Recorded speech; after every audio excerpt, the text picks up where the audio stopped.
Hello दोस्तों, आपके अपने चैनल एसजी नॉवल वर्ल्ड में आप सबका स्वागत है। ऐसे ही रोचक स्टोरी के लिए चैनल को सब्सक्राइब जरूर कर लीजिए। आइए अब स्टोरी कंटिन्यू करते हैं। एपिसोड 16, मेरा नक्श। शिवाय का गुस्सा देखकर विहान भी एक पल के लिए डर गया था। फिर उसने खुद को शांत किया और फिर शिवाय के पास आकर खड़ा हो गया। शिवाय, क्या हो गया है तुझे? तो इस तरह से रिएक्ट क्यों कर रहा है? और नक्श कहाँ है? नक्श की बात सुनकर शिव ने उसकी ओर देखा और फिर उसके चेहरे पर एक सार्कास्टिक मुस्कान आ गई। उसके चेहरे की यह रहस्यमयी मुस्कान इस बात की ओर इशारा कर रहे थे कि नक्श के बारे में वह अच्छे से जानता है। उसने विहान के पीठ पर हाथ रखा और थपथपाते हुए बोला, यार तुझे पास्ता बनाने के लिए कहा था, लेकिन तुमने तो बात को ही घूम कर रख दिया। एक काम करो, तुम पास्ता बनाकर मेरे ड्राइंग रूम में लेकर आओ, मुझे थोड़ा काम है। वह वहां से चला गया। वहीं खड़ा अभियान काफी देर तक चुपचाप शांत खड़ा रहा। ऐसा लग रहा था जैसे उसे कोई शौक लग गया। उसके दिमाग में बार बार यह बात गूंज रही थी, अनिका वापस आ गई है, अनिका वापस आ गई है, अनिका वापस आ गई है। विहान अपने सर को एक हाथ से पकड़ता है और फिर खुद को रिलैक्स करके किचन की ओर बढ़ गया। ना तो इस घर में नौकरों की कमी है और ना ही कोई और प्रॉब्लम है, फिर भी इसे मुझसे ही खाना बनवाना है। पहले मालूम होता कि सेक्स का काम भी मुझे ही करना पड़ेगा तो इतने महंगे सिर्फ नहीं रखे होते, इसका पैसा भी बच जाता और मैं ऑफिस के काम से छुट्टी लेकर दिन भर घर पर रहता इसके मनपसंद के व्यंजन तैयार करने के लिए। वह बातें करते हुए बड़बड़ाते हुए सब्जियों को काट रहा था कि तभी उसके मोबाइल फोन बजी। अब इस वक्त कौन है? 2 मिनट काम भी ठीक से नहीं करने देते हैं। उसने जल्दी से कॉल रिसीव किया। उसने ध्यान भी नहीं दिया कि स्क्रीन पर किसका नाम शो हो रहा है। उसने स्पीकर पर डाला और गैस पर पैन रखी। क्या कर रहे हो तुम? मैं तुमसे पास्ता बनाने के लिए कहा था, लेकिन तुम क्या कर रहे हो? मुझे अच्छे से सुनाई दे रहा है, बातों पर नहीं काम पर ध्यान दो। यह आवाज शिवाय की थी। उसकी आवाज सुनकर पहले तो वह शॉक हुआ और फिर हैरान भी। अगर तुझे मेरी बातों से इतनी प्रॉब्लम है तो ऐसे काम करवाता क्यों है? अच्छा अच्छा ठीक है, मैं और वेट नहीं कर सकता, जल्दी से बना कर ले आओ। उसने कॉल डिस्कनेक्ट कर दिया। पागल लड़का, पता नहीं खुद को क्या समझता है। पहले तो वह पास्ता सिर्फ अपने और शिवाय के लिए बना रहा था, लेकिन अब जब उसने सुन लिया था कि अनीता भी वापस आ गई है तो उसके लिए भी पास्ता बना रहा था। थोड़ी ही देर में पस्त बनते तैयार था। उसने उसकी खुशबू ली और फिर आंखें बंद करके अपने आप को शाबाश भी देखते हुए बोला, लगता है मैं गलत लाइन में आ गया हूँ, मुझे तो मास्टर शेफ होना चाहिए था। खैर, उसने प्लेट में पस्त निकला और फिर पास्ता लेकर उसके ड्राइंग रूम की ओर चला गया। उसने टेबल पर रखी और फिर पानी का आज रखा। वहां पर ग्लास रखकर आराम से उसके बगल में बैठकर पास्ता खाने ही वाला था कि तभी शिवाय ने उसे रोक दिया।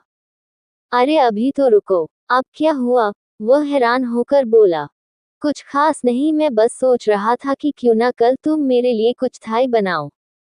मेरा मतलब है कि मुझे इटालियन उतना पसंद नहीं है। उसके बाद सुनकर बिहान के मन में वह वहीं पर उसका प्लेट पटक कर भाग जाए। आखिर यह खुद को समझता क्या है? मैं क्या इसका पर्सनल सेफ हूँ जो इसके मनमर्जी की चीज बनाकर खिलाऊंगा? क्या हुआ, तू का क्यों नहीं रहा है? शिवानी एक बाइक अपने मुंह में और फिर आंखें बंद करके आनंद की अनुभूति करते हुए बोला, ऑसम, इट्स डिलिशियस। तुमसे अपने खाने की तारीफ सुनकर विहान को थोड़ा संतुष्टि हुआ। अब उसे लग रहा था कि वाकई में सफल हुई है, क्योंकि उसके दोस्त कभी किसी की तारीफ नहीं करता था। उसने उसके खाने की तारीफ की। दोनों बातें करते हुए बड़े आराम से पस्त एंजॉय करते हैं। अच्छा एक काम कर, मैं ऑफिस के लिए रेडी हो जाता हूँ, तब तक तू भी देख ले सारी अरेंजमेंट ठीक ठाक है ना? और हाँ, मुझे आज ही दिल फाइनल करनी है। मिस्टर ठकराल का प्रपोजल आया था मेरे पास, मैंने तो साफ साफ मना कर दिया। मुझे पता है कि मेरे मन करने की वजह से वह मुझ पर बहुत नाराज हुआ होगा। शिवाय वहां से चला गया। उसके जाने के बाद विहान के पास एक नौकर दौड़ते हुए आया। उसने विहान के कान में धीरे से कुछ कहा। क्या बोल रहे हो? इस तरह से फुसफुसा कर क्यों बात कर रहे हो? ठीक से कहो, मुझे ऐसे बातें सुनने की आदत नहीं है। वह दरअसल बात यह है कि कनिका मैडम कुछ भी खाना नहीं चाहती, यहाँ तक कि उन्होंने अपनी भी नहीं लिया है। बहुत गुस्से में है वह और रो रही है। जब मैं उनके कमरे में गया था तो वह गुस्से से चिल्लाकर मुझ पर भड़क गई और कहा कि उन्हें कुछ नहीं खाना, यहाँ तक कि पानी का गिलास भी नीचे गिरकर तोड़ डाला। शांत हो जाओ, तुम जाओ यहाँ से। और एक बात, यह बात शिवाय को नहीं पता चलनी चाहिए।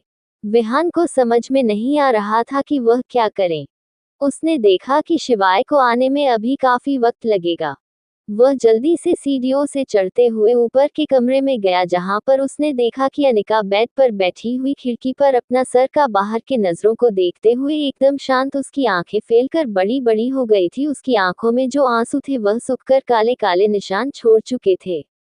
वह इतनी ज्यादा गम थी कि उसे पता ही नहीं चला कि कब विहान उसके कमरे के दरवाजे तक आ पहुंचा था। उसे ऐसी हालत में देखकर विहान को बहुत तकलीफ हुई। उसने दरवाजे पर 2 बार नॉक किया, लेकिन एक बार भी जब रिस्पांस नहीं आया तो उसने धीरे से खांसा। खुनहु उसकी आवाज सुनकर वह अचानक से और देखने लगती है। विहान को देखकर उसने वापस अपना चेहरा दूसरी तरफ कर लिया। अनीता, तुम ठीक तो हो ना? अनिका अभी भी उसकी ओर देख नहीं रहे थे। अनीता, क्या बात है, तुम मुझसे भी नाराज हो क्या? कम से कम बात तो करो, ऐसी भी क्या नाराजगी है? क्या हम तुम्हारे दुश्मन हैं? अनिका ने जब उसकी यह बात सुनी तो उसके चेहरे पर एक सार्कास्टिक मुस्कान आ गई। उसने विहान की ओर देखा और बोली, अगर दुश्मन नहीं हो तो बताओ मेरा नक्श कहाँ है? उसकी यह बात सुनकर वह एकदम चुप हो गया। शायद उसके पास कोई जवाब नहीं था। चुप देखकर वह बोली, क्या हुआ, मुंह पर ताला पड़ गया ना? नहीं बताओगे ना कि मेरा नक्श कहाँ है? मुझे पता है कि तुम ये सब क्यों कर रहे हो। तुम्हें मेरे भाई ने भेजा है ना मुझे मनाने के लिए। जाकर उससे कह दो, जब तक मुझे मेरा लक्ष्य नहीं मिल जाता मैं ऐसे ही भूखी प्यासी अपनी जान दे दूंगी। अनिका, क्या हो गया है तुम्हें? तुम ये कैसी बातें कर रही हो? तुम्हारा नक्शा जहां भी होगा ठीक होगा, और तुम सारा ब्लेम शिवाय पर क्यों लग रही हो? मुझे पता है वह ऐसा कुछ भी नहीं करेगा। नहीं, मुझे पता है शिवाय नहीं मेरे लक्ष्य को कुछ किया है। अनिका इस बात को मानने के लिए तैयार नहीं थी कि नश ठीक होगा। विहान ये सब कुछ देखकर समझ गया था कि मामला काफी बिगड़ गया है। अनीता कोई छोटी बच्ची नहीं थी। पहले खाना खाओ, फिर इस बारे में बात करते हैं। विहान ने जब उसकी ओर देखकर यह बात कही तो अनिका उसकी ओर देखकर गुस्से से बोली, और क्या करोगे तुम? किस मुद्दे पर बात करोगे तुम मुझसे? मुझे किसी से कोई बात नहीं करनी, मुझे बस इतना जानना है कि मेरा नक्श कहाँ है। उसने मुझे कहा था कि वह दिल्ली बस स्टैंड पर मेरा इंतजार करेगा। जब मैं वहां पहुंची तो वह वहां पर था ही नहीं। मुझे पूरा भरोसा है कि तुम्हारे दोस्त शिवाय ने ही ये सब कुछ किया है। उससे कहो कि अगर अपने जीवन में शांति चाहता है तो मेरे साथ घटिया गेम प्लेन करना बंद कर दे। जैसे वह बाकी लोगों को गायब करवाता है, उसने मेरे नक्श को भी गायब करवा दिया है। मुझे अच्छे से पता है उसके बारे में। नहीं अनिका, तुम्हें उसके बारे में कुछ भी नहीं पता। अगर तुम्हें उसके बारे में पता होता तुम उसके बारे में ऐसी बातें नहीं करती। तुम शिवाय को जितना गलत समझ रही हो वह इतना गलत है नहीं। हाँ, माना कि वह थोड़ा रूठ नेचर का है, पर उसे तुम सबकी परवाह है। बस करो यह अपनी बकवास, मुझे अच्छे से पता है तुम ये बात क्यों कर रहे हो। आखिर हो तो उसके दोस्त ही ना, तो उसी का पक्ष लो तुम। देखो बिहार, मुझे तुमसे ना तो कोई दुश्मनी है और ना ही खास दोस्ती, लेकिन मैं इतना जरूर जानती हूँ कि तुम और शिवाय दोनों एक ही थाली के बैगन हो। अगर तुम कहोगे तो वो राजी हो जाएगा। उससे कहो कि मुझे मेरा नक्श दे दे। अगर इसमें ऐसा नहीं किया तो वह नहीं जानता कि मैं क्या करूंगी। बहुत शौक है ना उसे मुझे इन 4 दीवारियों के अंदर रखने का, तो मैं हमेशा हमेशा के लिए इन 4 दीवारियों के बीच ऐसी कैद हो जाऊंगी कि वह कभी भी मेरी एक झलक भी नहीं देख पाएगा। उसकी यह बात सुनकर बिहान एकदम घबरा गया। उसने उसे समझाने की कोशिश की और बोला, तुम ऐसा उल्टा सीधा कोई कदम मत उठाना। मैं उसे रिक्वेस्ट करूंगा, चाहे जो भी करना पड़े मैं पूरी कोशिश करूंगा कि तुम्हें तुम्हारा नक्श मिल जाए। तुम मेरा विश्वास करो, तुम्हें ये सब करने की जरूरत नहीं पड़ेगी। मैं तुम्हें विश्वास दिलाता हूँ कि तुम अपने नक्श से जरूर मिलेगी। उसकी यह बात सुनकर अनिका को थोड़ी संतुष्टि मिली। उसकी आंखों में हल्की सी चमक आ गई थी, शायद अभी भी उम्मीद की किरण बाकी थी। अनिका, तुम जैसा कहोगी मैं करूंगा, लेकिन उसके लिए तुम्हें खाना खाना होगा। तुम खुद सोचो, नक्श जब तुम्हें इस हालत में देखेगा तो वह क्या सोचेगा? उसे कितनी तकलीफ होगी तुम्हें ऐसे देखकर। तुम्हारे पास आ जाए, तुम चाहती हो ना कि उसे कोई तकलीफ ना हो, तो फिर तुम अपनी हालात ऐसे क्यों बना रही हो? उसने वापस पास्ता का प्लेट मंगवाया और फिर अपने हाथों से उसे खिलाने की कोशिश करने लगा। विहान की बातों से वह थोड़ी कन्विंस हो गई थी, इसलिए उसे कोई आपत्ति नहीं थी। उसने पूरा पास्ता फिनिश कर दिया। दरवाजे की बाहर खड़ा कोई शख्स उन दोनों को ऐसे देख रहा था, और यह कोई और नहीं बल्कि शिवाय था। उसने जब देखा कि अभियान उसकी अनिका को बहुत अच्छे से करी कर पा रहा है, उसे बहुत अच्छे से कर चुका है, तो उसके चेहरे पर स्माइल आ गई। उससे भी ज्यादा वह इस बात से खुश था कि अनिक खाना खा रहे थे, क्योंकि वह जब से आई थी तब से लेकर अभी तक एक निवाला भी अपने मुंह में नहीं डाला था। लेकिन अभी वह एकदम ठीक लग रहे थे। उसे अपने हाथों से खाना खिलाने की बात, उसने अपने हाथों से पानी पिलाया और फिर टिश्यू से उसके होंठ पर लगे हल्के पानी की बूंद को साफ करने लगा। अनिका देखने में बेहद खूबसूरत थी। विहान प्लेट लेकर उठकर खड़ा हुआ और धीरे से बोला, ठीक है अब तुम आराम करो, मैं चलता हूँ। और हाँ, ऐसे आलतू फालतू के ख्यालात अपने दिमाग में लाना भी मत। तुम्हें जो भी प्रॉब्लम है उसे शेयर करना सीखो। इस तरह से मन ही मन में कुछ भी सोचकर कोई भी डिसीजन लेना ठीक नहीं है। इतना कहकर वह वहां से चला गया। एपिसोड 17, विहान ने बचाया शिवाय की जान। विहान को समझ में आ गया था कि अगर अनीता को नक्श के बारे में पता नहीं चला तो वह जरूर कोई गलत कदम उठाने लगी। समझ नहीं आता, वह मेरी बात समझने के लिए तैयार है, और नहीं मेरे पास दूसरा कोई रास्ता है। वह दरवाजे के बाहर खड़ा होकर यही सोच रहा था कि तभी शिवाय के कमरे का दरवाजा खुला। वह उसके बगल से निकलता है, जिससे एक हल्की सी परफ्यूम की खुशबू को एहसास करके विहान उसकी तरफ देखता है। तुम तैयार हो गए? विहान उसे ऊपर से नीचे तक देखा है और कहता है, स्मार्ट लग रहे हो। हमम। वह धीरे से अपना सिर नीचे की ओर करके हमम कहता है। तो अब चले। शिवाय ने जब ये बात कही हुई तो अभियान उसकी ओर देखने लगता है। विहान के चेहरे पर गुस्सा साफ साफ दिखाई दे रहा था। अब क्या हुआ? तो मुझे ऐसा लुक क्यों दे रहा है जैसे मैं तेरी कोई पसंद चीज चुरा ली हो? शिवाय उसकी ओर देखकर कंफ्यूज होकर पूछता है। अच्छा, तू तो ऐसे रिएक्ट कर रहा है जैसे तुझे कुछ पता ही नहीं। एक बात बता शिवाय, तेरे ऑफिस में मेरी पोजीशन क्या है? अरे ये भी कोई पूछने की बात है? तू मेरा मैनेजर है, मेरा दोस्त है, और कौन सी पोजीशन चाहिए? मुझे कोई पोजीशन नहीं चाहिए, मुझे ये जानना है कि खुद तो टाइप। तुम इतने अच्छे से तैयार हो गए हो और मुझे नाइट ड्रेस में ही लेकर जाना चाहते हो। उसके गुस्से का मतलब अब जाकर उसे समझ में आया था। शिवाय की हंसी छूट गई, लेकिन अगर वह हंसता तो यह उसके असूलों के खिलाफ था। उसके चेहरे पर हल्की सी स्माइल आई ही थी कि वह एकदम सीरियस होकर बोला, बस बस मैं समझ गया, ठीक है, तुम्हारे पास आधे घंटे का वक्त है, जाकर जल्दी से तैयार हो जाओ, और हाँ, देर मत करना, आज ऑफिस में बहुत जरूरी काम है। अभी दोनों बातें कर ही रहे थे कि एक तीखी आवाज पूरे हॉल एरिया में गूंजी। रुको, कहाँ जा रहे हो तुम? आवाज को सुनकर शिवाय और विहान उसे तरफ देखने लगते हैं जहां से आवाज आई थी। सीढ़ियों के सबसे ऊपरी पायदान पर खड़ी अनिका गुस्से से दोनों को देख रही थी।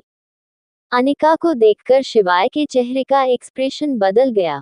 अनिका, तुम? रामू काका, अनिका के लिए खाना लगाए। अनिका, तुम ब्रेकफास्ट कर लो, हम लोग बाद में बात करते हैं, अभी मुझे बहुत जरूरी काम के लिए बाहर जाना है। इतना कहकर वह विहान के साथ आगे बढ़ता है। उससे पहले अनिका सीढ़ियों के नीचे वाले पायदान पर पैर रखकर उतरने लगी। उसने उसे रोक दिया और बोली, नहीं शिवाय, इतनी आसानी से तुम नहीं जा सकते। अनिका, तुम्हें जो भी बात करनी है, मैंने कहा ना, बैठकर आराम से बात करेंगे, पहले ब्रेकफास्ट करो और फिर जो भी कहना है कहो। इतना करके वह फिर जाने लगा, लेकिन अनीता जबरदस्ती जाकर उसके आगे खड़ी हो गई और बोली, तुम्हें लगता है कि तुम मुझे डाल दोगे और बात यहीं खत्म हो जाएगी? अगर ऐसा सोच रहे हो तो ये तुम्हारी गलतफहमी है। शिवाय, मुझे बताओ कि मेरा नक्श कहाँ है? नक्श की बात सुनकर शिवाय एक पल के लिए मौन हो गया। अनिका ने एक नजर विहान की ओर अच्छी। विहान ने भी अपना सिर नीचे कर लिया। क्या हुआ, तुम्हारी बोलती क्यों बंद हो गई? बताओ मुझे, मेरा नक्श कहाँ है? मुझे पता है कि तुम्ही ने उसे गायब किया है। अगर तुमने मुझे नहीं बताया कि वह कहाँ है तो मैं अपनी जान दे दूंगी। बेवकूफी मत करो, वह चाकू वही रखो। अनीता ने फलों की टोकरी में रखी गई चाकू को हाथ में उठा लिया था। वह उसे ब्लैकमेल कर रही थी, धमकी दे रही थी। वह जानती थी कि अगर बात अनीता के जान पर आ जाएगी तो शिवाय को बताना ही पड़ेगा, क्योंकि चाहे कुछ भी हो जाए शिवाय उसे कुछ भी नहीं होने देना चाहता था। विहान जी एकदम घबरा गया था। वह भी अनिका को चाकू रखने के लिए रिक्वेस्ट कर रहा था, लेकिन अनिका के सिर पर तो भूत सवार था। Anita please try to understand, ये सब मत करो, तुम्हें ये सब कुछ करने की जरूरत नहीं है। रेहान तुम चुप रहो, मैं जानती हूँ कि तुम शिवाय के खिलाफ कभी नहीं जाओगे। आखिर तुम दोस्त वह इस बेरहम इंसान के। अनीता बेवकूफी क्यों कर रही हो तुम? मैंने कहा ना, मैं जो भी कर रहा हूँ तुम्हारे भले के लिए कर रहा हूँ। नहीं शिवाय, मुझे पता है कि तुम ये सब कुछ क्यों कर रहे हो। तुम ये सब कुछ अपनी इज्जत की वजह से कर रहे हो। तुम चाहते हो कि जैसे ये शहर तुमसे डरता है वैसे ही हम सब भी तुमसे डरे। तुम हर किसी पर अपना हुकूमत चलाना चाहते हो, इसलिए तुम ऐसा कर रहे हो। लेकिन तुम्हारी यह मनमानी मुझ पर नहीं चलेगी। मुझे जल्दी बताओ कि मेरा नक्श कहाँ है। अगर तुमने मेरे नक्श के बारे में मुझे नहीं बताया तो तुम्हारे लिए ठीक नहीं होगा। वह शिवाय से बात करने में इतनी ज्यादा बिजी थी कि उसे पता ही नहीं चला कि कब विहान उसके पीछे चला गया। रेहान ने उसके पीछे जाकर एकदम से उसका हाथ पकड़ लिया। उसने उसकी कलाएं इतने कस के पड़ी हुई थी कि अचानक उसके हाथ से चाकू छूटकर नीचे गिर गया। विहान की इस हरकत में अनिका को गुस्सा दिला दिया था। विहान जानता था कि इसके बाद अनीता उसे पर कभी विश्वास नहीं करेगी, लेकिन शायद विहान के पास दूसरा कोई तरीका नहीं था। विहान शिवांश से अपनी दोस्ती भी नहीं तोड़ सकता था, क्योंकि वह उसका जिगरी दोस्त था। दोनों कॉलेज टाइम से ही एक दूसरे के साथ रहते थे। कॉलेज में शिवाय कॉलेज टॉपर था, जबकि विहान एक मिडिल क्लास फैमिली से बिलोंग करने की वजह से स्कॉलरशिप के बदले उसे स्कूल में दाखिल हुआ था। उसे वक्त उसकी फाइनेंशियल कंडीशन ठीक नहीं थी, जिसकी वजह से बाकी लड़के उससे दूरी बनाकर रखते थे, लेकिन शिवाय एक ऐसा लड़का था जो बेवजह बिना किसी शर्त के उसके साथ दोस्ती की।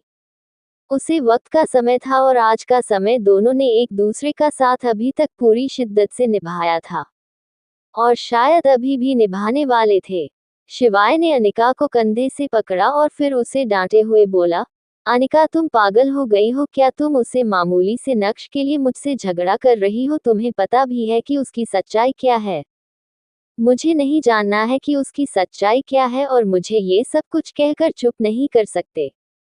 अनिका चुपचाप जाकर अपने कमरे में ट्रस्ट करो। मैं समझ गया हूँ कि चाहे मैं कुछ भी कर लूँ तुम्हें संतुष्टि नहीं होगी। अब मैं तभी वापस आऊंगा जब मेरे पास नक्श के खिलाफ सबूत होगा। तब जाकर तुम्हें समझ में आएगा कि मैं सही था और तुम गलत। शिवाय ने जबरदस्ती अनिका को उसके कमरे में भेज दिया। शिवाय बहुत ज्यादा परेशान और दुखी था। उसकी बहन के कहे शब्दों ने उसे इस तरह से तोड़ दिया था कि उसे अंदर ही अंदर बहुत होटल महसूस हो रही थी। कहीं जाने का भी मन नहीं कर रहा था।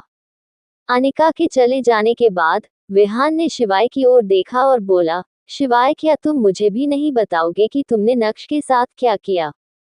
विहान तुम उसकी चिंता मत करो। शिवाय सिंह राठौड़ कभी किसी को बेवजह परेशान नहीं करता, लेकिन अगर कोई उसके हाथ चढ़ जाता है तो वह उसे इस काबिल भी नहीं छोड़ता कि वह शिवाय सिंह राठौड़ के जिंदगी में हलचल मचा सके। नक्श ने कुछ ज्यादा ही ओवर एक्टिंग करती थी और उसे उसकी सजा देनी जरूरी थी। विहान उसके बातों से कंफ्यूज था। उसकी पहेलियां में बात करने की आदत ना जाने कब जाएगी। विहान सीधे सीधे जानना चाहता था कि आखिर नक्श का हुआ क्या। शिवाय मैं समझ गया हूँ कि चाहे कुछ भी हो जाए तू मुझे सच नहीं बताने वाला। और मैं भी बहुत बड़ा बेवकूफ हूँ। सब कुछ जानने के बाद हमेशा तेरे साथ रहता हूँ। तू मेरे साथ जिस तरह का बिहेवियर रखता है, मेरी जगह कोई और होता तो अब तक तुम्हें छोड़कर चला गया होता। मैं तुम्हारे लिए इतना सब कुछ करता हूँ, पर तुम उसे पर इतना भी विश्वास नहीं करते कि मुझे नक्श के बारे में बताओ। ऐसी बात नहीं है, तुम गलत समझ रहे हो।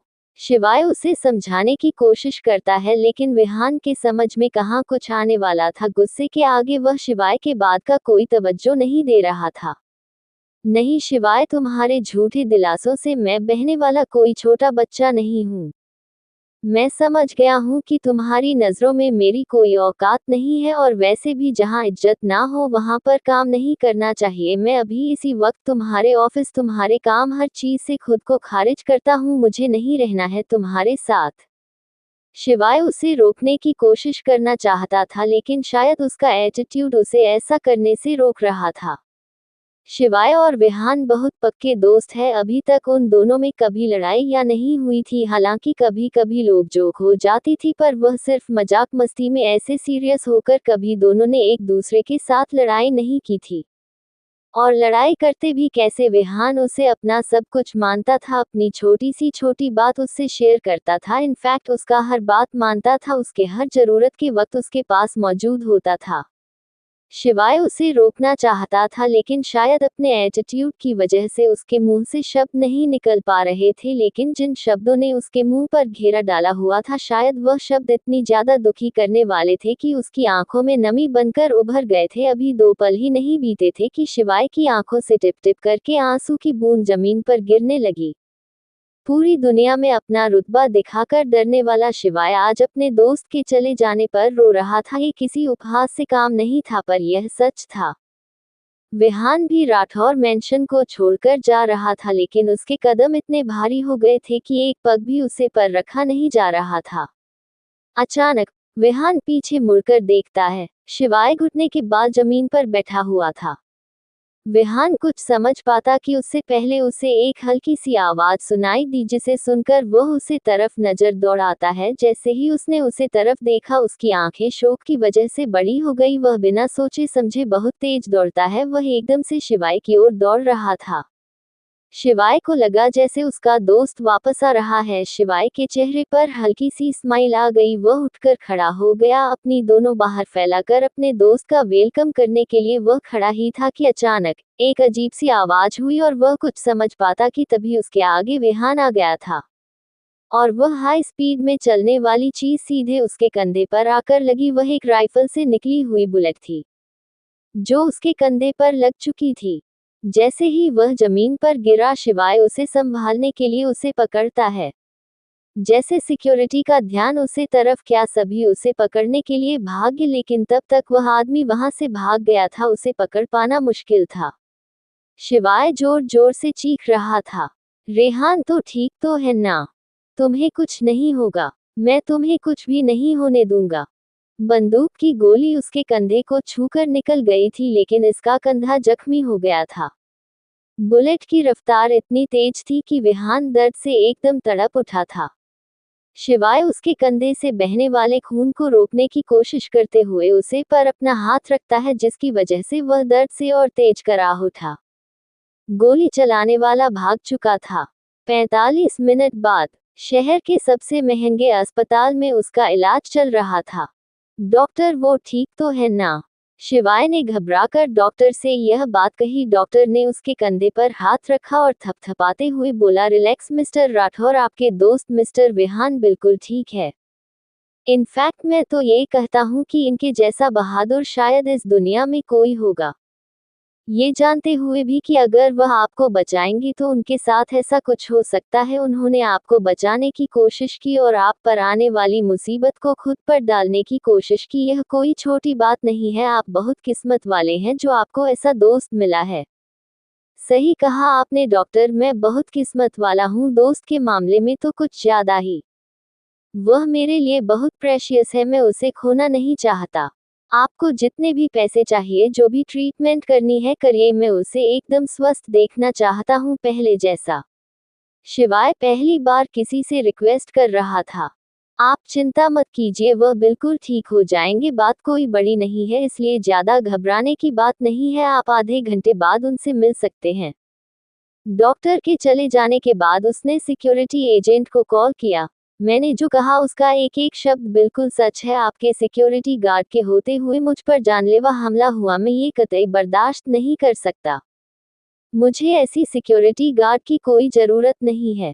और एक बात, मुझे अब सिक्योरिटी चाहिए भी होगा तो मैं किसी और सिक्योरिटी एजेंसी से बात करके अपने लिए सिक्योरिटी का इंतजाम खुद कर लूंगा, आपको सहमत उठाने की जरूरत नहीं है। एक बात तो मैं आपको बताना ही भूल गया, आपके सिक्योरिटी एजेंट में जो बुजदिली दिखाए हैं उसके बदले में तो मुझे आप सबके खिलाफ कंप्लेन कर देनी चाहिए, लेकिन फिर भी एक आखिरी मौका दे रहा हूँ, अपने और अपने एजेंसी में सुधार लाओ। और एक बात, भगवान से दुआ करना कि तुम्हारा और मेरा सामना कभी ना। एपिसोड 18, अनिका को हुई शिवाय की फिक्र। थोड़ी देर बाद शिवाय तुमसे मिलने के लिए उसके वार्ड में गया। विहान को ज्यादा खतरा नहीं था क्योंकि गोली उसके कंधे को छूकर निकल गई थी। विहान बिल्कुल ठीक था। शिवाय जब उसके पास पहुंचा तो उसने देखा कि वह बिल्कुल पहले की तरह ही था। उसे देखकर वह उठने की कोशिश करता है। शिवाय जल्दी से आगे बढ़ा और उसे वापस लिटा दिया और बोला, उठने की जरूरत नहीं है, तुम्हें चोट लगी है। अनिका तुमसे प्यार करती है। अनिका को हुई शिवाय की फिक्र। तुम ठीक तो हो ना शिवाय? हाँ, मुझे क्या होना है, मैं तो बिल्कुल ठीक हूँ। और मैं एक बात नहीं समझ पा रहा हूँ, जब तुम्हें पता चला कि किसी ने मुझ पर अटैक किया है तो तुम्हें खुद बीच आने की क्या जरूरत थी? वह तो भगवान का शुक्र है कि तुम ठीक हो, वरना अगर तुम्हें कुछ हुआ होता तो। वह आगे कुछ कहता उससे पहले विहान मुस्कुरा कर बोला, मुझे कुछ नहीं होगा, मैं बिल्कुल ठीक हूँ। तुम ज्यादा टेंशन मत लो, गोली मुझे छूकर निकल गई है, शाम तक मैं एकदम ठीक हो जाऊंगा। मैं डॉक्टर से बात भी कर ली, शाम को मैं डिस्चार्ज होकर घर चला जाऊंगा। शिवाय ने जब ये बात सुनी तो वह उसे डांट लगाते हुए बोला, बिल्कुल नहीं, तुम यही रहोगे, तुम पूरे 1 महीने यही रेस्ट करोगे। 1 महीने की बात सुनकर विहान उसकी और आंखें बड़ी बड़ी करके देखता है और कहता है, वह हेलो, यह कोई पिकनिक स्पॉट नहीं है जो मैं यहाँ 1 महीने के लिए रहूंगा। और वैसे भी तुम्हें क्या लग रहा है कि मुझे यहाँ पर मजा आ रहा है? यार, मुझे हॉस्पिटल में आना बिल्कुल, तुम घर पर ही डॉक्टर को बुला लेते, क्या जरूरत थी मुझे यहाँ लेकर आने की? अभी दोनों बातें कर ही रहे थे कि तभी बाहर किसी के आने की आवाज सुनाई दी। देखिए, आप प्लीज मुझे अंदर जाने दीजिए। जानी पहचानी आवाज को सुनकर शिवाय और विहान एक दूसरे की ओर देखने लगते हैं। विहान ने शिवाय की ओर देखा और बोला, ये तो अनीता की आवाज है। हाँ, लेकिन अनिका यहाँ क्यों आएगी? शिवाय शॉक, कहा कि अनिका यहाँ कैसे आ सकती है? बताया भी नहीं था कि यहाँ पर क्या हुआ है। देखिए प्लीज, आप लोग समझ क्यों नहीं रहे हैं, मुझे अंदर जो पेशेंट है उससे मिलना है। बार बार रिक्वेस्ट कर रही थी, बहुत कपड़े पहने थे, वह अजीब लग रहे थे। अनिका ने रो रो कर अपना बुरा हाल बना लिया था और इसी हालत में वह यहाँ आ गई थी। अगर अनिका बताती भी कि वह शिवाय को जानती है तो कोई यकीन नहीं करता, क्योंकि उसकी इस वक्त जो हालत थी उसे देखकर इस बात पर विश्वास करना मुश्किल था। शिवाय अंदर बैठा अनिका की आवाज सुन रहा था। आखिरकार वह समझ गया कि नस से अंदर नहीं आने देगी। शिवाय ने कमरे के अंदर से आवाज लगाते देखा, उसे अंदर आने दो। नस ने जब शिवाय की आवाज सुनी तो उसने अनिका को अंदर आने दिया। हाँ ना, अनिका बहुत ज्यादा हाफ रही थी, शायद वह बहुत ज्यादा घबरा गई थी। शिवाय, अनीता सीधे जाकर शिवाय के गले से लिपट गई और जोर जोर से रोने लगी। तुम ठीक तो हो ना? मैंने सुना कि किसी ने तुम पर गोली चलाई थी। अनिका इतनी ज्यादा घबराए और डरी हुई थी कि शिवाय को कुछ भी समझ में नहीं आ रहा था। शिवाय ने बड़े प्यार से उसके बाल को सहलाया और बोला, अरे बाबा, मैं ठीक हूँ, मुझे कुछ नहीं हुआ है। दरअसल मुझ पर गोली चली थी, लेकिन बीच में विहान आ गया, मुझे बचाने के चक्कर में इसकी जान जोखिम में पड़ गई, लेकिन भगवान का शुक्र है कि अब ऐसी कोई बात नहीं है, अब वह बिल्कुल ठीक है। शिवाय की बात सुनकर उसने विहान की ओर देखा। बेड पर पड़े पड़े विहान उसको देख रहा था। उसने अपने आंसू को पूछे और अनिका ने विहान की ओर देखा और बोली, तुम ठीक हो ना? हाँ, मैं ठीक हूँ, लेकिन लगता नहीं है कि तुम यहाँ मेरे लिए आए हो, तुम्हें तो सिर्फ शिवाय की फिक्र है। विहान ने उसे तिरछी आंखों से देखते हुए कहा। अनिका ने उसके बाद का कोई रिस्पांस नहीं दिया और चुपचाप वहां से जाने लगी। अनिका, रुको, कहाँ जा रही हो तुम? मैं तुम्हें घर ड्रॉप कर दूंगा, तुम इस तरह से मत जाओ। शिवाय उसे रोकने की कोशिश करता है, लेकिन अनिका ने उसकी ओर देखा और बोली, इस दिखावे की जरूरत नहीं है, मैं चली जाऊंगी। अनिका के आवाज से लग रहा था जैसे वह शिवाय से बहुत ज्यादा खफा है। शिवाय ने उसके नाराजगी पर ज्यादा ध्यान नहीं दिया क्योंकि इस वक्त उसका में फोकस उसके दोस्त पर था। उसके चले जाने के बाद विहान मुस्कुराते हुए शिवाय की ओर देखा है और कहता है, अब तो क्लियर हो गया ना कि वह तुम्हारी कितनी ज्यादा फिक्र करती है। क्या हालत बना ली थी तुम्हारे लिए, देखकर ऐसा लग रहा हाँ जैसे बहुत ज्यादा देर से रो रही होगी। रेहान की बात सुनकर शिवाय बोला, हाँ कोई इनकार नहीं है, किस मेरी फिक्र है। विहान ने मौका देखकर धीरे से कहा, जब तुझे पता है कि वह तेरी फिक्र करती है, तुझसे प्यार करती है, तो उसे इतना परेशान क्यों कर रहा है? क्यों नहीं उसे जीने देता उसकी जिंदगी? वो नक्श को चाहती है, उसे नक्शा चाहिए और उसकी खुशी सिर्फ नक्श में है। प्लीज शिवाय, उसकी खुशियां उसे वापस कर दो। अब तक तो शिवाय का चेहरा खुशी से खेला हुआ था, लेकिन जैसे ही उसने वापस विहान के मुंह से वही बात सुनी तो उसके चेहरे के भाव एकदम बदल गए। उसके चेहरे के भाव एकदम सीरियस हो गए थे। उसने विहान की ओर देखा और कुछ कहता उससे पहले ही उसे सुबह होने वाली तकरार याद आ गई, जिसे याद करके वह शांत हो गया। फिर उसने धीरे से कहा, अनिका अभी छोटी है, उसे दुनियादारी की समझ नहीं है। मैं ये भी जानता हूँ कि वह नक्श को प्यार करती है, लेकिन उसकी यह चॉइस उसके लिए ठीक नहीं है। ये बात तो उसे पर छोड़ देना, अगर उसे नक्श पसंद है तो प्रॉब्लम क्या है? तू उसे उसकी जिंदगी जीने दे। मैं ऐसा नहीं कर सकता, शिवाय रूडली शब्दों में बोला। विहान बड़ी मुश्किल से अपनी जगह से उठाते हुए उसकी ओर देखा है और कहता है, क्यों नहीं कर सकता तू ऐसा? तू खुद को बिजनेस टाइकून कहता है, ऐसी कोई चीज नहीं जिसे तुमने कोशिश किया और वह पूरा ना हुआ हो। विहान, मैं तुमसे बहस नहीं करना चाहता, लेकिन मैं तुम्हें बता दूं कि चाहे दुनिया इधर से उधर हो जाए, लेकिन मैं नक्श और अनिका को कभी एक नहीं होने दूंगा। कितना का कर वह गुस्से से वहां से चला गया। उसके जाने के बाद विहान के कानों में उसके कहे हुए एक एक शब्द गूंज रहे थे। आखिर तुम ऐसा क्यों कर रहे हो शिवाय? मैं तुम्हें अच्छे से जानता हूँ, जहाँ तक मैं तुम्हें समझा है, तुम कभी किसी को तड़पते भी नहीं देख सकते, और खासकर तब जब तुम्हें पता हो कि वह शख्स तुम्हारे जीवन में क्या अहमियत रखता है। मैंने कभी भगवान से कुछ नहीं मांगा, लेकिन अनिका के लिए कुछ मांगने से खुद को कभी नहीं रोक पाया। मैं जानता हूँ कि यह मेरे लिए बहुत मुश्किल है, लेकिन सिर्फ उसकी खुशी के लिए मैं चाहता हूँ कि वह नक्श को हासिल करे ताकि वह खुश रहे। तुम मुझे बता भी नहीं रहे कि तुम ऐसा क्यों कर रहे हो, और ना ही इस बात का कोई हल निकल पा रहा है। शिवाय बाहर गार्डन एरिया में आकर खड़ा था कि तभी उसके मोबाइल फोन की घंटी बजी। हेलो सर, पता चल गया है कि आप पर अटैक किसने किया था। यह एक कौशिक नाम का लड़का है, 12 साल की उम्र में ही घर छोड़कर भाग गया था। धीरे धीरे जैसे जैसे उसकी उम्र बढ़ती गई, वैसे वैसे समाज की बुरी आदत है उसमें आई गई। पिछले 5 साल के रिकॉर्ड चेक किए हैं हमने। इन 5 सालों में उसने 2 बार अपने नाम बदले हैं। पिछली बार जब हमने उसे हिरासत में लिया था तब उसका नाम कुणाल था, और अभी 2 साल से उसकी कोई क्रिमिनल एक्टिविटी नहीं हुई है, और वह इस वक्त अपने आइडेंटिटी को हाइड करके नक्श नाम से अपनी जिंदगी को आगे बढ़ा रहा है। सुनने में आया है कि वो एक दिन अपने दोस्तों के साथ ड्रिंक करते हुए उनसे कह रहा था कि बहुत बड़ी मछली उसके हाथ लगी है। इससे ज्यादा इंफॉर्मेशन तो हमारे पास नहीं है, लेकिन इतना जरूर बता सकते हैं कि वह लड़का सुधारने वाला नहीं है। अगर वह 2 साल से शांत है तो जरूर किसी बड़े प्लान के लिए खुद को तैयार कर रहा है। फिलहाल हमें यही पता चला है कि आपके दोस्त के ऊपर अटैक करने के लिए उसने देसी कट्टे का इस्तेमाल किया था। हमारी टीम उसे हर जगह छानबीन कर रही है, जैसे ही उसकी कोई खबर मिलती है हम आपको कांटेक्ट करते हैं। कॉल डिस्कनेक्ट होने के काफी देर बाद तक शिवाय नक्श के बारे में सोचता रहा। तो इसका मतलब मैं बिल्कुल सही था। अनिका को अपने जाल में फंसा कर तुम मेरे साम्राज्य में शामिल होना चाहते थे। तुम्हें लगता था कि शिवाय सिंह राठौड़ कोई छोटा बच्चा है जो तुम्हारे इस 3rd ग्रेड प्लान में फंस जाएगा।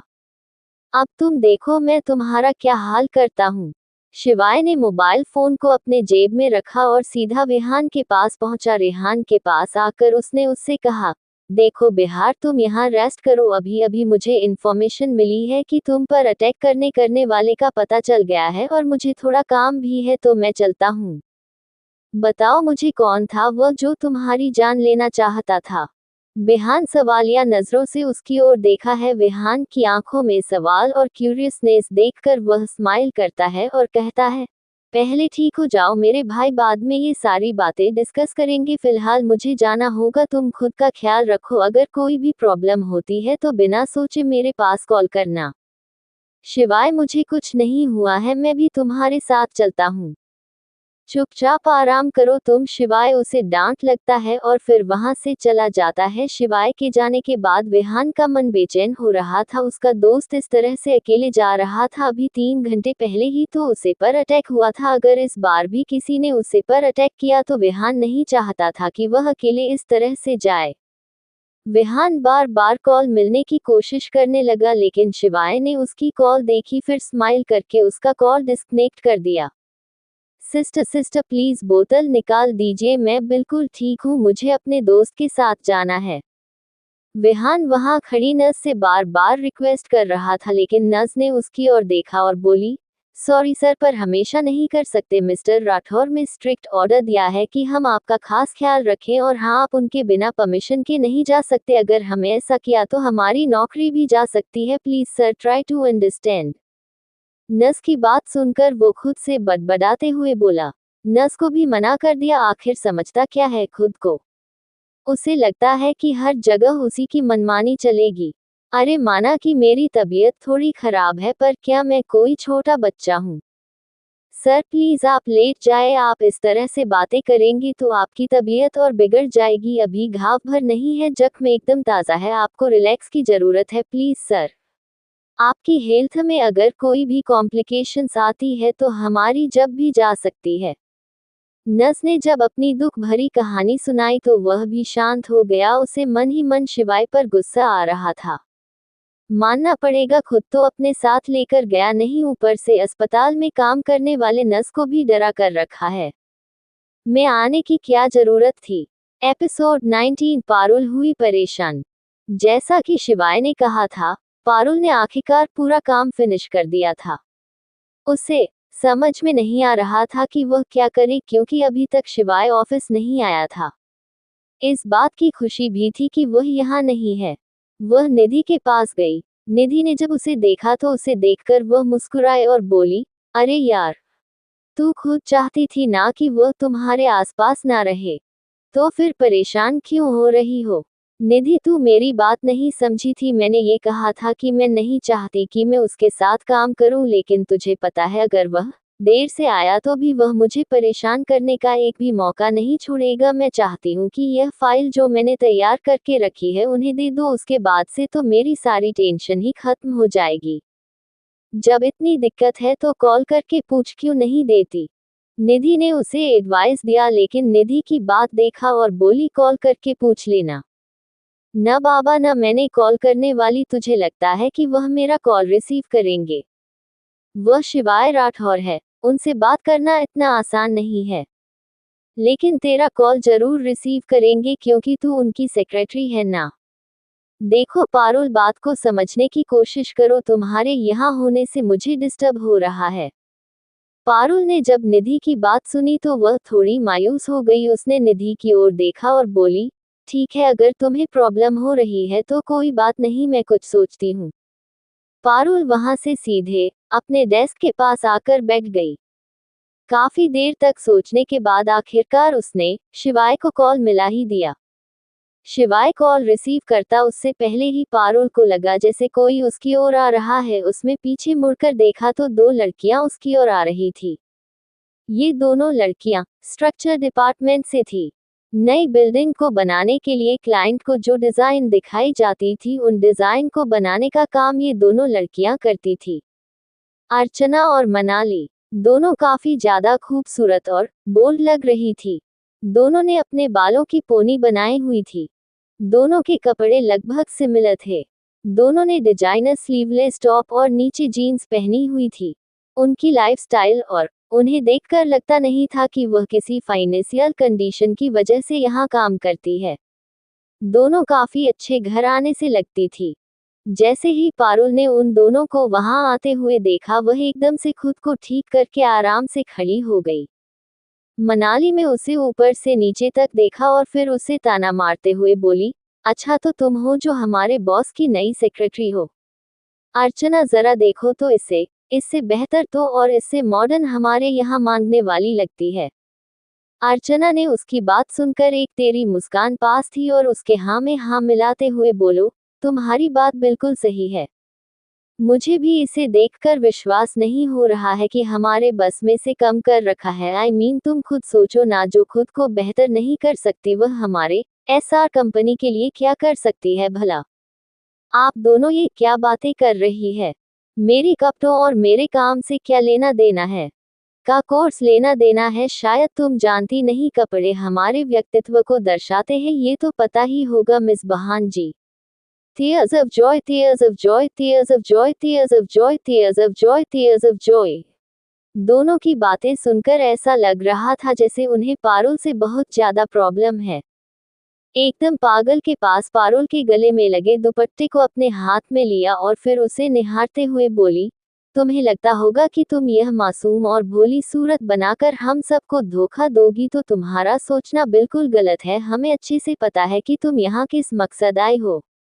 पारुल चुपचाप उनकी बातें इसलिए सुन रही थी क्योंकि वह उन दोनों के बारे में कुछ खास नहीं जानती थी। हाँ, उसे इतना पता था कि दोनों स्ट्रक्चर डिपार्टमेंट की हेड है। इसके अलावा दोनों सीनियर थी, एसआर कंपनी की पुरानी एम्प्लॉय थी, जबकि पारुल प्रेषित थी, उसे ज्यादा कुछ मालूम नहीं था। अर्चना ने पारुल के दुपट्टे को जमीन पर गिरा दिया और फिर बोली, देखो बहन जी, बुरा मत मानना पर वह क्या है ना, तुमसे पहले भी तुम जैसी बहुत लड़कियां इस कंपनी में आई है, लेकिन उनका ये ढोंग ज्यादा दिन तक नहीं चला। सिर्फ 10 दिनों के अंदर ही उनका सब कुछ बदल जाता है, चाहे वह बिहेवियर हो या फिर ड्रेसिंग सेंस। और यह सारे पत्र पुराने हो चुके हैं और इसे देख देख कर हम लोग भी बोर हो गए हैं, तो कुछ नया करो जिससे कि हमारा भी एंटरटेनमेंट होता रहे। क्यों सही कहा ना मनाली? मनाली की ओर देखा, दोनों ऐसे मुस्कुरा रही थी जैसे उन्होंने पारुल की बहुत ज्यादा बेइज्जती कर दी हो। पारुल को भी उन दोनों की बातें बहुत ज्यादा बुरी लगी। पारुल ने अर्चना की ओर देखा और बोली, मुझे अच्छे से पता है कि मेरे यहाँ होने से आपको बहुत ज्यादा प्रॉब्लम है। अगर आप दोनों को प्रॉब्लम नहीं होता तो आप दोनों यहाँ मेरे पास नहीं आती। खैर, मुझे इस बात से कोई फर्क नहीं पड़ता, लेकिन मैं आप दोनों को बता देना चाहती हूँ कि हर बार वही सच नहीं होता जो आप दोनों अपने दिमाग में पकाती है। और रही बात आप लोगों को, आप लोगों से मुझे कोई लेना देना नहीं। आप दोनों अपने डिपार्टमेंट की हेड है, यहाँ तक कि इस कंपनी की पुरानी अपॉइंटमेंट, इस नाते मैं आप लोगों की रिस्पेक्ट करती हूँ। इसके अलावा अगर आप दोनों ये सोचती है कि मस्ती करेंगे और मैं चुपचाप सुनती रहूंगी, तो यह आप दोनों की गलतफहमी है। उसकी तिथि और कॉन्फिडेंट आवाज को सुनकर मनाली को उत्तर बहुत गुस्सा आया और वह उसे सड़क सीखने के लिए आगे बढ़ी थी। तभी अर्चना ने ही अपना हाथ आगे किया और उसे रोक दिया। जाने दो मनाली, तुम तो जानती हो शुरू शुरू में सबका कॉन्फिडेंस लेवल इसी तरह होता है। लगता है राठौर सर ने अभी तक इस मैडम का भूत उतारा नहीं है। तुम्हें पता है मिस कानपुर, पहले भी जो लड़कियां सर की सेक्रेटरी बनी हैं ना, वह सब भी बहुत ज्यादा खुश होती थी या सोचकर कि उन्हें इतनी अच्छी जॉब मिली है, पर कोई भी 1 महीने से ज्यादा दिन तक टिक नहीं पाई। तुम्हारा अंजाम भी यही होने वाला है, इसीलिए जितना उड़ना है उड़ लो। चलो मनाली। उसने मनाली का हाथ पकड़ा और दोनों वहां से चली गई। पारुल अपना सिर पकड़कर वहीं बैठ गई और बोली, क्या करूं मैं इन दोनों का, कितनी बकवास कर रही थी। ऐसा लग रहा है जैसे इस कंपनी में निधि के अलावा कोई ऐसा है ही नहीं जिस पर आदमी बात कर सके। सभी लोग एटीट्यूड से ओवरलोड हो चुके हैं। अगर घर में फाइनेंशियल कंडीशन खराब नहीं होती तो यहाँ पर काम कभी नहीं करती। मजाक बनाकर रख दिया है। वह बहुत ज्यादा सब थी कि तभी उसके मोबाइल फोन की घंटी ने उसका ध्यान अपनी ओर खींच लिया। उसने तुरंत कॉल रिसीव किया। दूसरी तरफ से एक कड़कती और गुस्से भरी आवाज आई, तुम बेवकूफ हो क्या? मेरे पास कॉल मिलने की बात कहाँ बिजी हो गई थी तुम? लेकिन सर मैं तो आपके पास कॉल मिलाया ही ना। वह आगे कुछ कहती उससे पहले ही उसे याद आ गया कि मनाली और अर्चना के आने की वजह से उसने कॉल पर ध्यान ही नहीं दिया। शायद उसे वक्त शिवाय ने कॉल रिसीव कर लिया था। तो क्या आपने कॉल उठा लिया था? पारुल ने पूछा। हाँ, उठा लिया था, लेकिन मुझे कुछ सुनाई नहीं दे रहा था। मैंने तुम्हें कितनी आवाज से दी, लेकिन तुम शायद किसी से बात कर रही थी। शिवाय की बात सुनकर उसे समझ में आया कि उसे कॉल पर ध्यान देना चाहिए था। वह काफी देर तक शांत और चुप रहे। आखिरकार वह झुंझलाकर गुस्से से बोला, तुम बेवकूफ हो क्या? मैं तुम्हारी साइलेंस मोड सुनने के लिए कॉल नहीं किया है, बताओ मुझे क्या बात है। शिवाय को गुस्सा आ रहा था कि आखिर ये लड़की कर क्या रही है।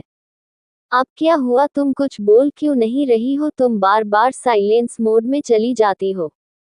देखो, अगर कुछ कहना है तो कहो, वरना मेरे पास फालतू का वक्त नहीं है। इतना कहकर उसने फिर से कॉल डिस्कनेक्ट करने की सोची, लेकिन उसके कॉल डिस्कनेक्ट करने से पहले ही पारुल जल्दी से बोलने लगी।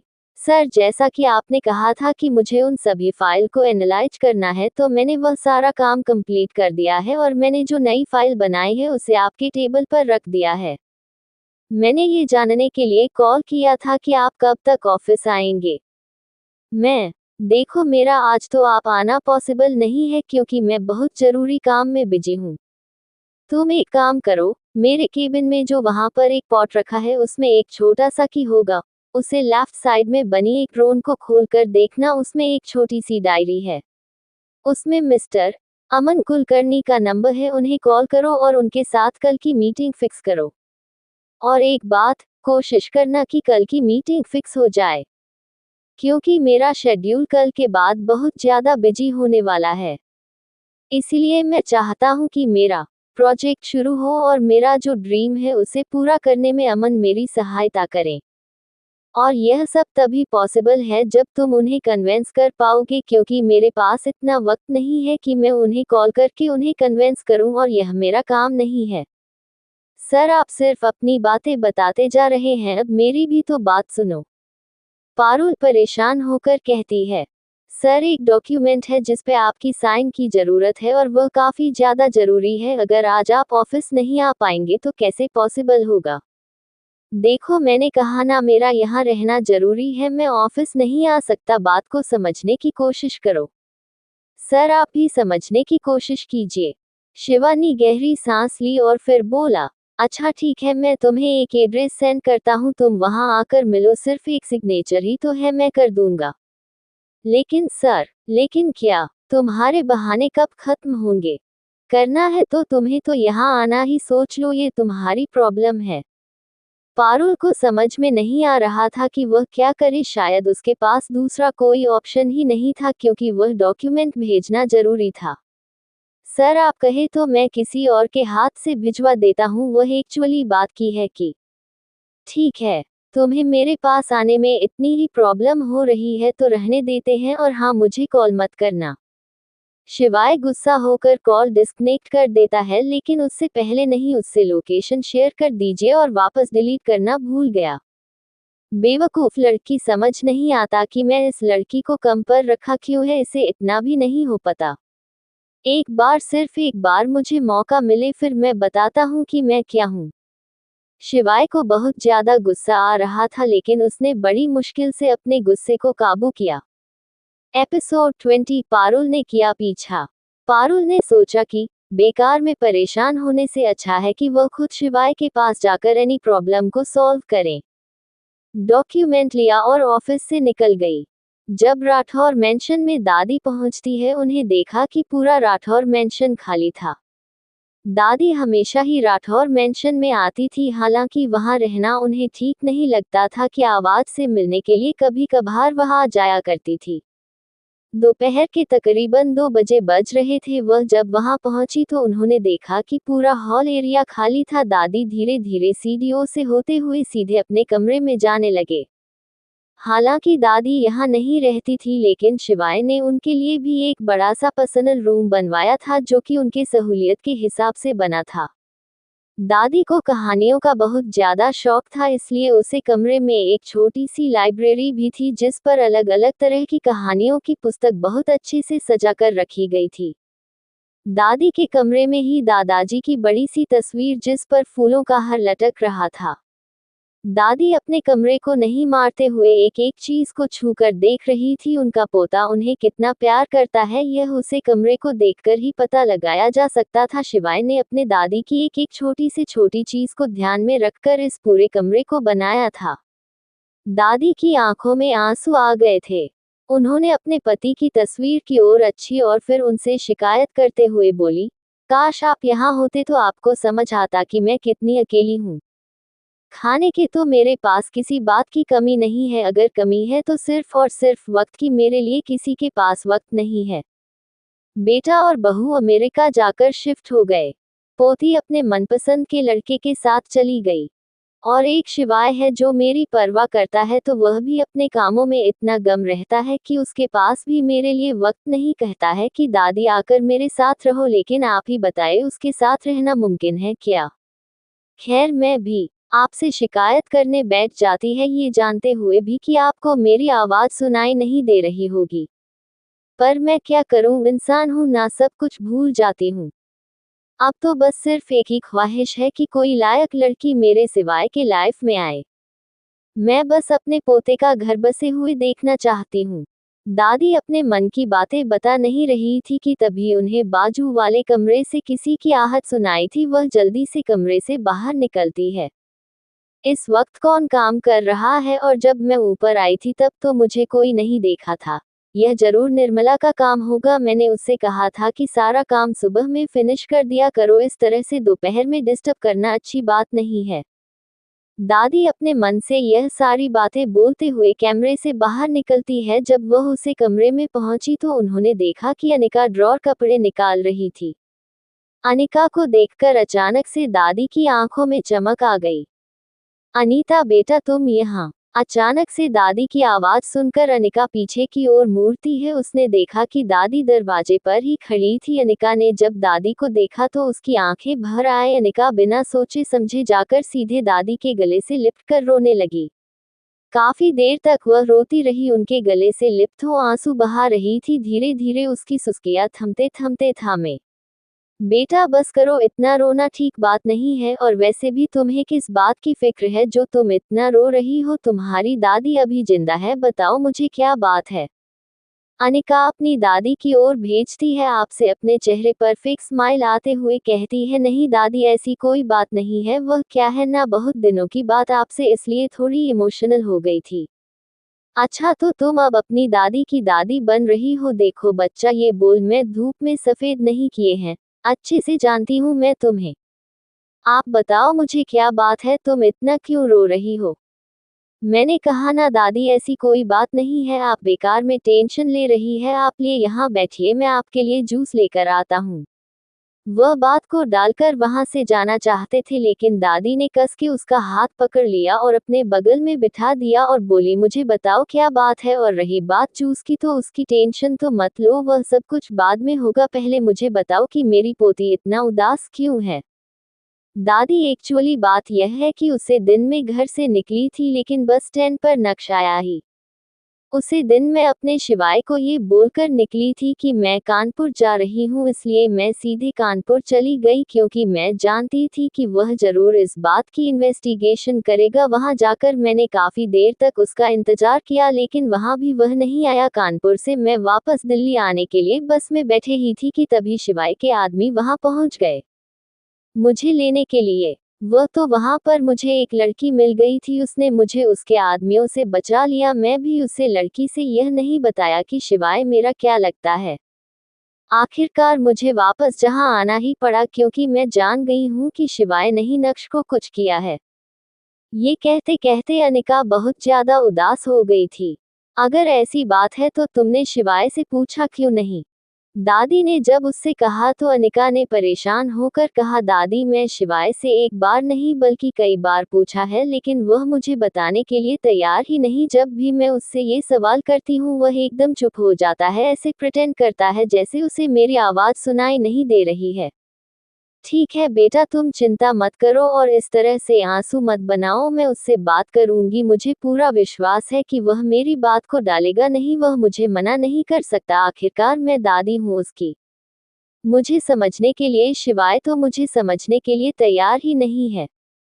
बेटा, शिवाय भी कोई भगवान नहीं है जो हर बात को समझ जाएगा, वह भी इंसान ही है और हर इंसान की अलग अलग मनोदशा होती है, हर किसी की अलग अलग प्रवृत्ति होती है। खैर आओ, मैं तुम्हें अपने नए कलेक्शन की बहुत ही अच्छी कहानी सुनाती हूँ। मुझे पूरा विश्वास है कि तुम्हें जरूर पसंद आएगी। लेकिन दादी, मुझे आपकी नई कलेक्शन की कहानी नहीं सुनाई, मुझे तो सिर्फ फेरी टेल्स वाली कहानी पसंद आते हैं। अच्छा ठीक है, उसी तरह की कहानी अभी मेरे पास है, चलो मेरे साथ चलो। दादी जानती थी कि अगर अनिका यहाँ अकेली और शांत रही तो उसके दिमाग में सिर्फ और सिर्फ नक्श का ख्याल ही आएगा, जो कि ठीक नहीं था। इसलिए दादी ने उसे अपने साथ ले जाने के बारे में सोच लिया। दादी उसे अपने साथ लेकर कमरे में पहुंची। दादी ने उसे लाइब्रेरी से एक मोटी किताब निकाल अली कवर पेज को दिखाते हुए अनिका से बोली, ये देखो, यह एक मॉन्स्टर और फेरी की कहानी है। कहानी बहुत ज्यादा इंटरेस्टिंग है। लेकिन दादी, शायरी और मॉन्स्टर की कहानी अच्छी भी हो सकती है। आई कैन ती बिलीव। हो सकती है बेटा, एक बार सुनो कि तब तो पता चलेगा ना। दादी, आई थिंक मॉन्स्टर मीन्स राट हो। I am right. Tears of joy. हाँ हाँ, जो कहना है कहो, पता नहीं उसे लड़के में कब अकल आएगी। उसके बारे में क्यों बात कर रहे हैं, चलो तुम्हारी कहानी शुरू करते हैं। अपने सर को दादी के गोद में रखा और अपनी आंखें बंद करके अपनी दादी की कहानी सुनने लगे। शुरू शुरू में उसे यह कहानी कुछ अजीब सी लग रही थी, लेकिन धीरे धीरे उसे यह कहानी पसंद आने लगी और उसे पता ही नहीं चला कि कब उसकी आंख लग गई। जब वह गहरी नींद में सो गई तो दादी धीरे से अपने आप को उससे अलग कर लेती है और उसके सिर के नीचे तकिया लगाकर उसकी आंखें देखते हुए मुस्कुराकर खुद से बोली, तुम हमेशा खुश रहो, यही चाहती हूँ मैं, चाहे वह खुशी तुम्हें लक्ष्य क्यों ना देता हूँ। तुम चिंता मत करो, मैं शिवाय से बात करूंगी और मैं जानती हूँ कि वह मुझे मना नहीं करेगा। पारुल ऑटो लेकर सीधे उसे लोकेशन पर पहुंची जहां पर शिवाय खड़ा था। पारुल शिवाय से 200 मीटर की दूरी पर ही थी कि तभी शिवाय गाड़ी में बैठा और सीधे वहां से निकल गया। पारुल भी वापस ऑटो में बैठी और उसे गाड़ी का पीछा करने के लिए कहने लगी।